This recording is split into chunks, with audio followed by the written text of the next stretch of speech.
Everything had started several months earlier. I was in the kitchen of my house on a quiet street in the suburbs of Phoenix, Arizona, drinking coffee and reviewing some design proposals on my laptop when the doorbell rang. It was barely 9 in the morning on a Tuesday, and I was not expecting anyone. When I opened the door, I saw Melissa standing in front of me with puffy eyes, a tear-streaked face and smudged mascara. She walked in without saying a word, passed right by me and collapsed onto the couch. At that moment, I knew something serious had happened. Melissa was always the type to look impeccable, well-dressed, with her hair done and everything in its place. But that day she looked completely shattered. "It's Brandon," she finally said, almost in a whisper. My stomach dropped. I caught him with someone else. I am filing for divorce. Brandon was my younger brother.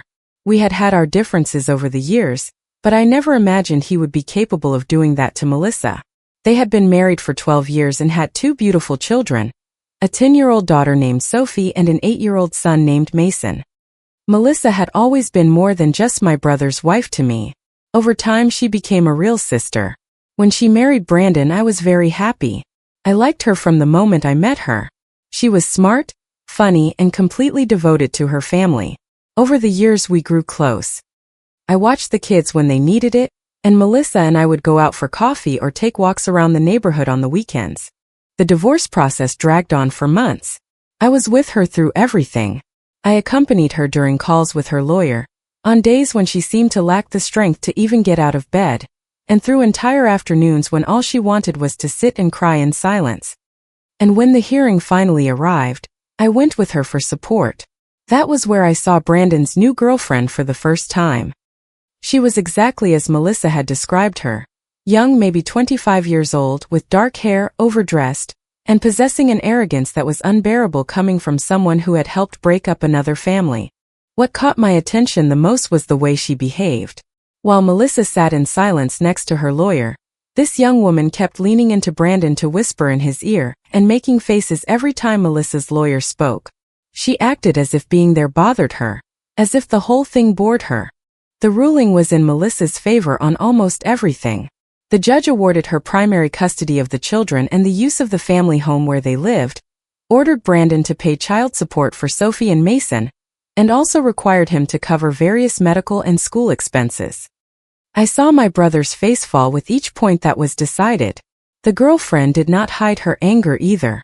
It was completely obvious she did not expect to find out that day that Brandon was not as financially secure as she had thought. On our way out, Brandon tried to catch up with me in the courthouse parking lot.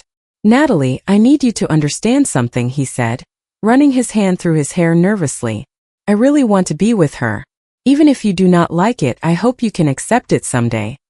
I looked at him standing there, with his wrinkled suit and tired face, trying to sound convinced.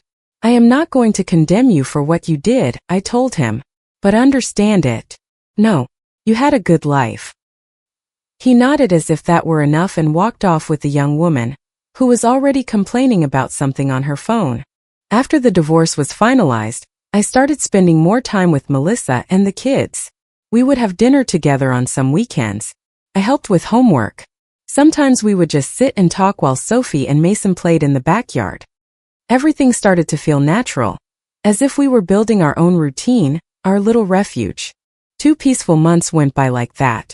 I was just getting used to this new dynamic when Brandon showed up at my house on a Saturday morning, restless and constantly fidgeting with his hands. "Natalie, I need to talk to you seriously." I made him coffee and we sat at the kitchen table. He would not look up. He just kept turning his mug as if he were going to break it. "I got married," he blurted out suddenly. "Last week. It was just a small civil ceremony." I almost choked on my coffee. "You got married and did not tell anyone?" "We did not invite anyone, not even our parents. Vanessa wanted it to be private." Vanessa, so she finally had a name. "Congratulations, I guess." Brandon looked miserable. "That is the problem, Natalie. Vanessa is not happy. She hates the small apartment we are renting. She says it is beneath her." I shrugged. "Well, that sounds like something you two need to figure out. Actually, I wanted to ask for your help." He leaned toward me and lowered his voice as if he were telling me a secret. "Could we stay here for a while, just until I save up enough to get out of there and rent something better?" 6 months at most. I stared at him. You want to move in here with her? Please, Natalie. I am desperate. She gives me nothing but grief over the apartment. If we stay here for a while, I can save up for a deposit, rent, and moving expenses. The idea made my stomach turn. I had disliked that woman from the first time I saw her at the courthouse. Having her inside my house sounded like a nightmare. Besides, that meant Melissa would not be able to come over like she always did, and I was not willing to lose that relationship with her and the kids. I do not think that is a good idea, Brandon. His face fell. Please think about it. I will call you later. When he left, I tried to get back to work, but I could not concentrate. An hour later, my mom called me. Natalie, sweetie, Brandon already told us. She used that tone she always pulled out when she was about to ask me to do something I did not want to do. As always, my parents were ready to cover for Brandon. It was not the first time they asked me to be understanding while they forgave him. Your father and I think it would be really nice of you to help them. Mom, do you not understand? Yes, we understand, sweetheart. This is an opportunity for you to support your brother in making his new marriage work. Vanessa is a sweet girl. She just needs time to adapt. Having a stable place to live would help them a lot. Then my dad got on the phone. Natalie, family supports each other. Brandon made mistakes, yes, but he says he wants to get his life back on track. It is your turn to bring a little peace to the situation. The two of them took turns lecturing me about obligation, forgiveness, and family. They wore me down. By the time I hung up, I was tired of fighting. Fine, I said at last. But only for a few months. Thank you, honey. You are doing the right thing, my mom said happily. After hanging up, I sat in the kitchen with the crystal clear feeling that I had just made a massive mistake. Even so, I called Brandon and told him they could move in. It was an even more difficult decision because I had bought that house after years of working hard on my own as a graphic designer. It was one of the things I was most proud of. And yet, out of guilt and habit, I was about to open the door to the very brother who always had everything handed to him. A week later, I was in the living room working on a logo design when I heard the engine of a moving truck pulling into the street. I peeked out the window and saw Brandon getting out of the passenger seat, followed by Vanessa. She was wearing designer jeans and high heels, totally out of place for moving day. But it was obvious that was just the way she was. The truck was much bigger than I expected for two people coming from a small apartment. When the movers started unloading boxes and furniture, I understood why. Most of the stuff was hers. There were at least 20 boxes marked with Vanessa's clothes and Vanessa's shoes, plus a huge vanity, a treadmill, and enough beauty products and gadgets to stock a small store. I opened the door as they approached. Brandon looked nervous and sweaty. Vanessa was trailing behind him with the attitude of someone inspecting a hotel before accepting the room. Hi, Natalie, Brandon said, giving me an awkward hug. Thanks again for this. Vanessa walked right past me without even saying hello. She entered as if I did not exist, her heels clicking on the hardwood floor. Vanessa, Brandon said from behind her, this is my sister, Natalie. Vanessa barely turned her head and looked me up and down as if I were something in her way. Hi, she said dryly. Then she kept inspecting the house. I watched her open doors, peek into the bedrooms, check out the dining room, the living room, the kitchen, all as if she were picking out real estate. She went upstairs without asking. From downstairs, I could hear her heels walking around the top floor. She came back a few minutes later with a satisfied expression. I like the master bedroom, she announced, the one with the walk-in closet. We are going to sleep there. I actually laughed, thinking she was joking. That is my room. I am not moving out of there. Vanessa shrugged as if my answer did not matter in the slightest. Well, I want that room. It is the biggest and has the best closet. I looked at her, waiting for Brandon to say something, but he just stood there, awkward, without opening his mouth. That sounds like a problem for you to solve, I said. I am going to make some coffee. I went into the kitchen because I needed a minute to process what had just happened. From the living room, I heard Brandon and Vanessa arguing in hushed tones, the tension growing. A few minutes later, I heard Vanessa stomping up the stairs. When I came out with my mug, Brandon was directing the movers to take the boxes to one of the smaller rooms. Everything okay? I asked him. Yeah, everything is fine, he replied without looking at me. She just needs time to settle in. They finished unloading everything right around dinner time. I ordered pizza to keep it simple for the first night. When it arrived, I called them down to eat. Vanessa came down wearing a different outfit. Apparently, she had had enough time to unpack half her things from those boxes. She sat at the table as if she were doing me a favor. So I said, trying to make some conversation, "Brandon told me you got married in a civil ceremony. That must have been intimate." Her face hardened. It was horrible. I wanted a real wedding with flowers, a dress, and guests. Instead, I ended up spending 15 minutes at the courthouse. Brandon looked down. "Vanessa, we already talked about this. We wanted something simple." "You wanted something simple?" She shot back immediately. "I wanted a real wedding." I clearly saw that it was a touchy subject, so I tried to steer the conversation. "And what do you do for a living, Vanessa?" "I am not working right now," she answered, picking at her pizza as if there were something wrong with it. "I am focused on other things." "What kind of things?" She made a vague hand gesture. "My own things. Besides, Brandon makes enough for both of us." I looked at my brother, who was still staring at his plate. With child support, the expenses he had just taken on, and the family home he could no longer live in, I highly doubted he could afford the lifestyle Vanessa was picturing. After dinner, I was about to bring up the subject of house rules when Brandon grabbed my arm. "Natalie, can I talk to you for a second in the kitchen?" He dragged me over there before I could respond. "Listen," he said in an urgent whisper. "I forgot to tell you something important. Vanessa thinks this house is mine. She thinks I am letting you live here to help you out." I stared at him in disbelief. "You are out of your mind."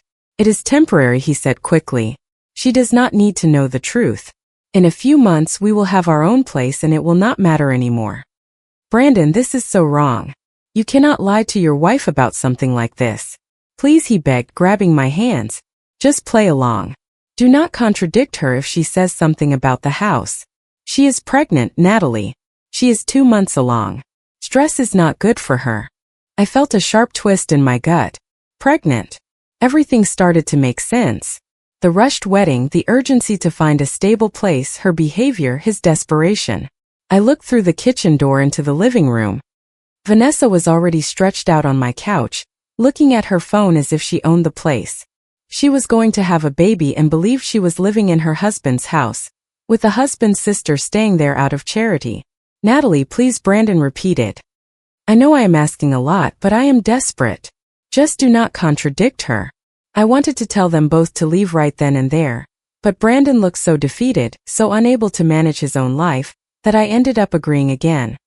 I promised myself I would endure it for just a few weeks, bite my tongue, and wait for them to leave. "Fine," I said through gritted teeth, "but this is not going to last."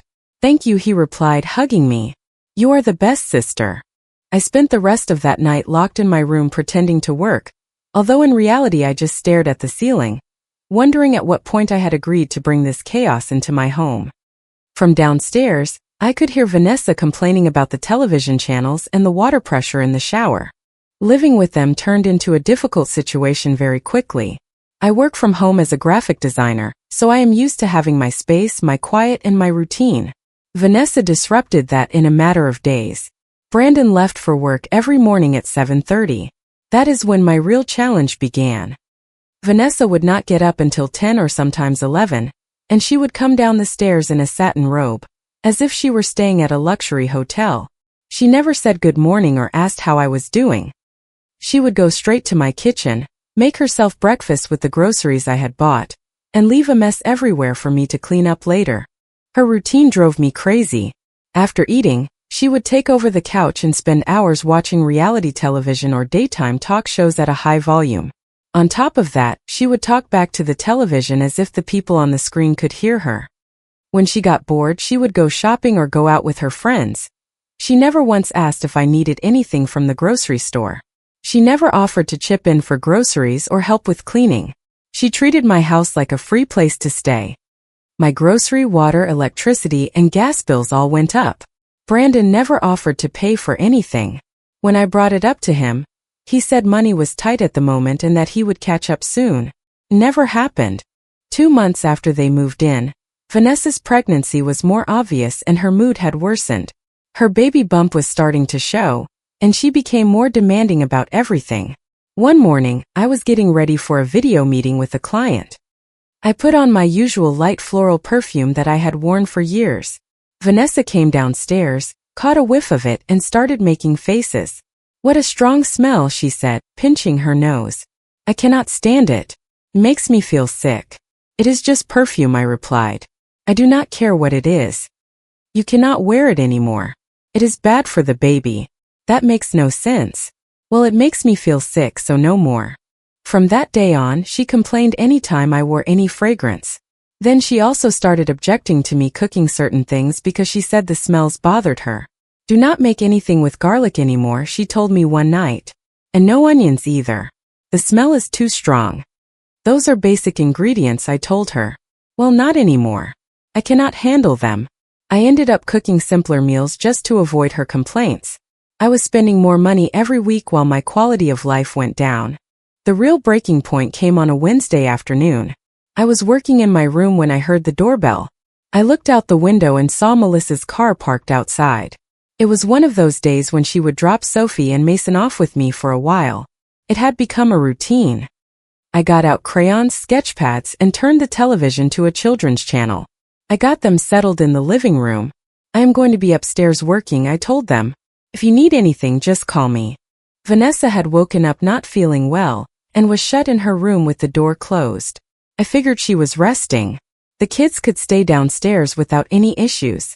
I worked for about an hour, listening to Sophie and Mason talking quietly and giggling every now and then at something on the television. They were behaving normally with no loud noise or running around. Then I heard Vanessa raise her voice loudly. I ran downstairs and found her standing in the living room, clearly very upset. She had scattered the kids' crayons and drawings on the floor. Sophie was crying and Mason was frozen next to the couch. "What happened?" I asked. Vanessa pointed at the two of them. "These kids have been too loud and will not let me rest. They need to get out right now because I need to sleep, and in my condition I cannot deal with this." Sophie cried harder. Mason looked at me with fear. I felt my anger rising, but I tried to stay calm. "You are crossing a line," I told her. "They are just children." Her eyes flashed with frustration. "Do not tell me I am crossing a line. This is my house too, and I have the right to some peace and quiet. I am going to talk to my husband." She marched upstairs and slammed her bedroom door so hard the wall shook. I knelt down and hugged the kids. "It is okay," I told them. "She does not feel well, that is all." I made them something to eat and let them finish their drawings, but the mood was already ruined. When Melissa came to pick them up an hour later, I pulled her aside and told her what had happened. She made some very unkind comments about the children. The color drained from Melissa's face. "I am going up there right now to speak with her." "No, please just take the kids. I will handle it." She left upset, and rightfully so. That night, as soon as Brandon got home, Vanessa went straight to him and told him her version of events. "Your sister brought those kids over to bother me," she told him. "She knows I need to rest. And she still let them take over the house." Brandon looked at me disappointed. "Natalie, you know Vanessa needs rest. Why did you bring them over if she was not feeling well?" "They did not do anything wrong," I answered. "They were sitting quietly coloring." "That is not what Vanessa says." I wanted to explain that Vanessa was not being truthful, but I remembered the promise I had made to play along about the house.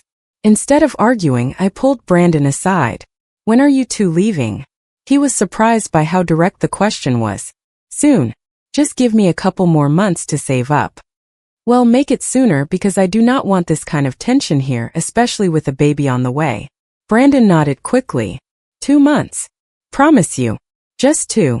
That night I went to bed wondering how much more I could take. A week after the incident with Sophie and Mason, Brandon left for a work trip to Chicago for 5 days. That meant I was going to be home alone with Vanessa. On Saturday morning, I was in the kitchen making coffee when the doorbell rang. I looked through the peephole and saw 2 people I did not know. A man and a woman in their 50s with suitcases on the porch. I opened the door cautiously. "Yes." "Hi," the woman said with a big smile. "We are Vanessa's parents, Susan and Paul." I felt my blood run cold. "Excuse me?" "Vanessa invited us to stay here until the baby is born." Before I could even react, Vanessa appeared behind me and pushed her way between us to hug them. "Mom, Dad, you are here." She ushered them inside with complete casualness. "Come on in, I will show you where you are going to sleep." I stood frozen at my own front door, watching Vanessa's parents walk into my house with their suitcases. "Vanessa," I finally said, "I need to talk to you." But she was already walking up the stairs with them, telling them about the guest room and saying her mom was going to stay even longer after the delivery to help with the baby. I followed them upstairs, my heart pounding. "Vanessa, we need to talk about this." She turned around with that look of pure disdain I had grown so tired of. "What is there to talk about? My parents came to help with the pregnancy and the baby. My mom is staying for at least 3 months after the baby is born." That was when I completely lost my patience. With all due respect, I told Susan and Paul, "You need to leave right now." The two of them froze, confused, grabbing their suitcases again, while Vanessa started yelling at me angrily. "You cannot kick my parents out. This is not your house." I escorted them to the door and shut it firmly behind them. Through the window, I watched them standing on the sidewalk, looking disoriented. Vanessa exploded. She started flailing her arms and raising her voice in fury. "You are living in someone else's house," she yelled at me. "This is my husband's house. You are a pathetic freeloader. You do nothing but leech off your brother because you have nothing else going on in your life." I burst out laughing. I could not help it. After months of putting up with her demands and Brandon's ridiculous lie, her outburst seemed so absurd that it just made me laugh. "Get out of my house," she kept yelling. "This is my house now. Get out." I looked at her, still laughing. "Let's see you try to make me." Vanessa grabbed her phone and stormed outside. From the window, I saw her talking frantically to her parents, the three of them gesturing wildly. Then they got in their car and drove off. I spent the rest of Saturday enjoying a silence I had not felt in months.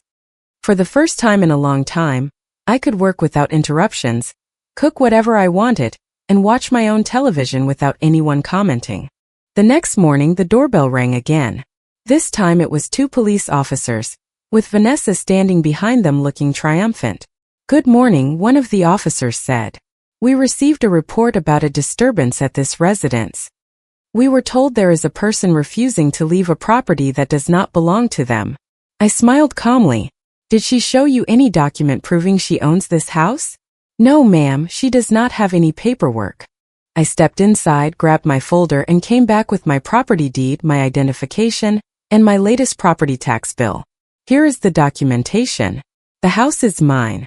The officers reviewed the papers carefully, and then turned to Vanessa with a mix of annoyance and exhaustion. "Ma'am, she has proven she is the homeowner. We are not going to remove her from her own house. If you have another issue, that would have to be handled in civil court." They handed me back my papers, apologized to me, and left. Vanessa stood at the entrance, pale and shocked. "Now that you know the truth," I told her, "you are leaving my house." Her eyes instantly filled with tears. "I did not know. Brandon lied to me. You have to understand. I am a little over 4 months pregnant and I have nowhere to go. You have your parents. Go with them. They live in a small apartment. I still have several months left. That is not my problem anymore." She ran upstairs. 15 minutes later, my phone rang.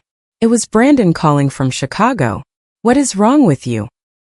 he yelled as soon as I answered. "Vanessa is calling me crying. She says you called the cops on her." "I did not call anyone," I replied. "She was the one who called. She tried to get me thrown out of my own house.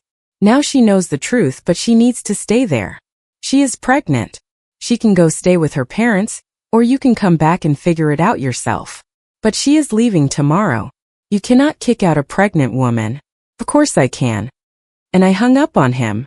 I went up to Vanessa's room, knocked on the door, and told her she had until the next morning to pack up and leave. The next day, Brandon arrived on the first flight in the morning. He burst into my house furious, and Vanessa went straight to cling to his arm. They both started arguing with me at the same time, saying I was being cruel, that I was heartless, that I could not leave them like this, that they had rights. "You have 0 rights here," I told them. "The house is mine and I want you both out." "You cannot do this to us," Brandon said. "Say that to me one more time and I will call the police myself." That shut them up. They spent the rest of the day packing their things while I ignored the calls from my parents, who must have already heard Brandon's version of the story. By the afternoon, they were loading boxes into their car, cramming in whatever they could. Neither of them said goodbye to me. They left without looking back. I watched them drive away with such a massive sense of relief that I almost sat down on the sidewalk just to breathe. In the following weeks, I found out through mutual friends that Brandon and Vanessa had moved in with her parents. About 5 months later, their son was born. And although I was truly glad the baby arrived healthy, I felt no guilt for what I did. My parents took Brandon's side and stopped talking to me completely. To them, I was a heartless person for making a pregnant woman leave the house. Nothing I told them changed their minds, but Melissa and I became closer than ever. She started coming over often again with the kids, and my house felt like mine again, like a true home.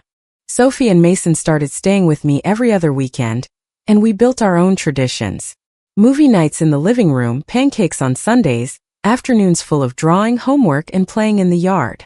Over time, the kids felt relaxed and safe in my house again. It took Sophie a few days to stop asking if Vanessa was coming back. Mason stopped tensing up every time the doorbell rang. Little by little, everything fell back into place. I no longer speak to Brandon. Every now and then, I hear that he is still out there living his life the best he can, and honestly, that is enough for me. Comment. Hey everyone. I really wanted to drop this comment because that story reminded me how much self-respect matters in everyday life. Setting clear boundaries isn't about being cold. It's one of the most loving choices we can make for our own peace. When guilt keeps pulling us in every direction, we forget that true kindness starts with being kind to ourselves first. I've learned that taking responsibility for our space and energy actually creates room for real healing to happen. You deserve a life where your home and your heart both feel safe and respected. Choosing calm over constant chaos might feel hard at first, but it always leads to stronger relationships in the long run. It's okay to step back when something no longer serves your well-being. I hope this encourages you to pause and ask yourself where you might need to protect your own peace a little more. What about you? Have you ever drawn a line that ended up bringing more light into your days? If you liked it, don't forget to leave a comment and support the channel by subscribing. See you in the upcoming stories.